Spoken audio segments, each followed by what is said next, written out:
1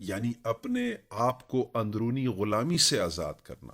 number 2، 2 مہینے کے روزے، یعنی ایک ہی پیٹرن کو بار بار دہرانے سے مسلسل ضبط اور ریسٹرین اختیار کرنا۔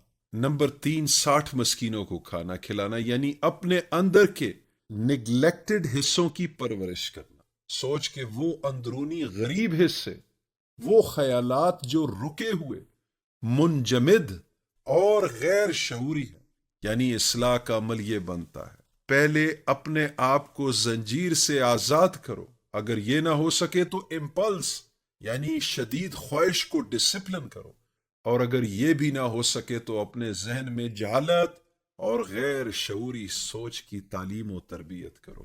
اس صورت کی اگلی آیت 5 سے 7 یہ بیان کرتی ہے کہ ضمیر سے کچھ بھی پوشیدہ نہیں۔ یہ آیات کہتی ہیں جو لوگ اللہ اور رسول کی مخالفت کرتے ہیں وہ اندر سے شکست خوردہ ہو جاتے ہیں۔ یعنی جب انسان اپنے ضمیر کی مخالفت کرتا ہے اور اس کی آواز اور اندرونی اشاروں کو اگنور کرتا ہے تو پھر وہ اندر سے مایوس، ٹوٹا ہوا، گرا ہوا، ذلیل اور بے چین ہو جاتا ہے۔ اگلی آیت نمبر 6 کہتی ہے کہ اللہ ان چیزوں کا ریکارڈ رکھتا ہے جو وہ بھول گئے۔ یہ بات بہت اہم اور غور طلب ہے۔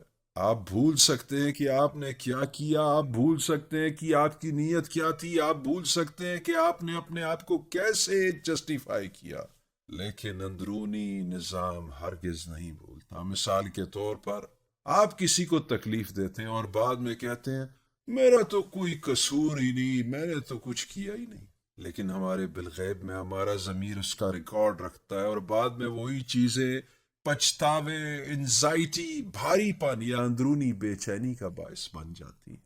آیت نمبر 7 اس بات کو مزید گہرائی میں بیان کرتی ہے۔ سوچ میں ہونے والی یہ بحث و تکرار جیسی بھی ہو، خواہ اندرونی گفتگو مختصر ہو یا پیچیدہ، ضمیر اس کے اندر ہمیشہ موجود رہتا ہے۔ یہاں ترجمے میں 3 اور 5 سے مراد محض لوگوں کی گنتی نہیں ہے بلکہ اندرونی خیالات کے گروہوں کے طور پر سمجھایا گیا ہے۔ یعنی یہ اس بات کی نشاندہی کرتا ہے کہ ہماری پرائیویٹ سیلف ٹاک بھی در حقیقت پرائیویٹ نہیں ہے۔ اس کی وجہ یہ ہے کہ ہمارا ضمیر پہلے ہی اس گفتگو کے اندر موجود ہے۔ آیت 8 سے 10 میں نجوہ کا ذکر ملتا ہے جس کے معنی سوچ میں چلتی خطرناک اندرونی سرگوشی کے۔ یہاں نجوہ سے مراد بالغیب میں چلتا خفیہ باطنی مکالمہ ہے۔ یہ بات ہمیشہ یاد رکھیے گا کہ ہماری سوچ میں جو مکالمہ جان چھڑانے والا، دھوکہ بازی، انا پرستی کا دفاع یا انتقامی ہو تو وہ شیطان سے جڑا ہوتا ہے۔ منفی نجوہ کی مثال، انہوں نے میری بے عزتی کی، میں انہیں اب نہیں چھوڑوں گا، ان کو اس کا مزہ چکھاؤں گا، ہر کوئی میرے ہی ساتھ کیوں زیادتی کرتا ہے، مجھے تو کسی کی پرواہ ہی نہیں، جان بوجھ کر غلطی پر ڈٹے رہنا اور اس کا دفاع کرنا۔ یہاں پر یہ بات قابل غور ہے کہ القرآن کس طرح سے ہماری سوچ کے ہر چھوٹے بڑے پہلو مختلف زاویوں سے بیان کرتا ہے۔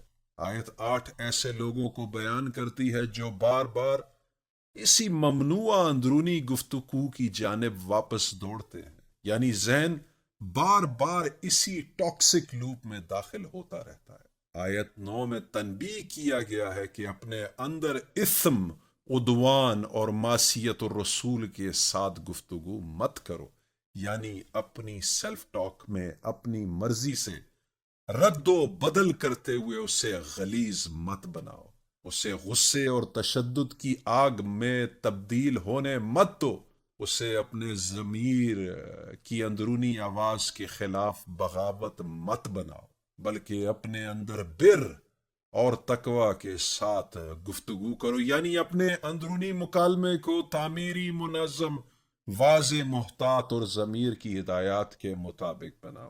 آیت 10 کہتی ہے کہ شیطان کی طرف سے آنے والی نجوہ یعنی خفیہ اندرونی گفتگو جو ہم اوپر بیان کر چکے ہیں سے غم اور مایوسی پیدا ہوتی ہے۔ یہ بات بہت اہم ہے۔ منفی سوچ میں اندرونی گفتگو نہ صرف انسان کو گمراہ کرتی ہے بلکہ وہ انسان کو اداس، بے چین، مشکوک اور بوجھل بھی بنا دیتی ہے۔ آیت 11 میں ذہن میں جگہ بناؤ. یہ آیت روایتی طور پر مجلس میں جگہ بنانے کے بارے میں سمجھی جاتی ہے، لیکن انسانی نفسیات کے پس منظر میں مجالس ہماری سوچ میں خیالات کی اندرونی محفلیں. جگہ بنانا دراصل اپنے شعور کو وسعت دینے کی بات ہو رہی ہے. اٹھنے سے مراد نچلی حالت سے بلند شعور کی طرف آگے بڑھنا ہے. مثال کے طور پر اگر آپ کا ذہن انا پرستی، خوف، حسد، پرانے عقائد اور منفی دفاعی رویوں سے بھرا ہوا ہے تو اس میں نئی سمجھ اور شعور کیسے داخل ہو سکتی؟ اس لیے جگہ بناؤ کا مطلب سچ خود اصلاحی ایک نئے زاویے اور بیدار سوچ کے لیے ذہن کو کشادہ اور وسیع کرنا ہے. تو پھر تبھی اللہ آپ کے لیے جگہ بناتا ہے، یعنی ضمیر آپ کے پرسپشن کو وسیع کر دیتا ہے. امید کرتا ہوں کہ آپ کو یہ ویڈیو پسند آئی ہوگی. اگر آپ کو یہ ویڈیو پسند آئی ہے، اس کے بعد ہم اس کا سیکنڈ پارٹ پیش کریں گے. اگر ابھی تک آپ نے ہمارا چینل لائک نہیں کیا، سبسکرائب نہیں کیا اور بیل کا آئیکن نہیں دبایا تو کائنڈلی لائک کریں، سبسکرائب کریں اور بیل کا آئیکن دبانا نہ بھولیں تاکہ حق کی یہ آواز دور دور تک پہنچ سکے.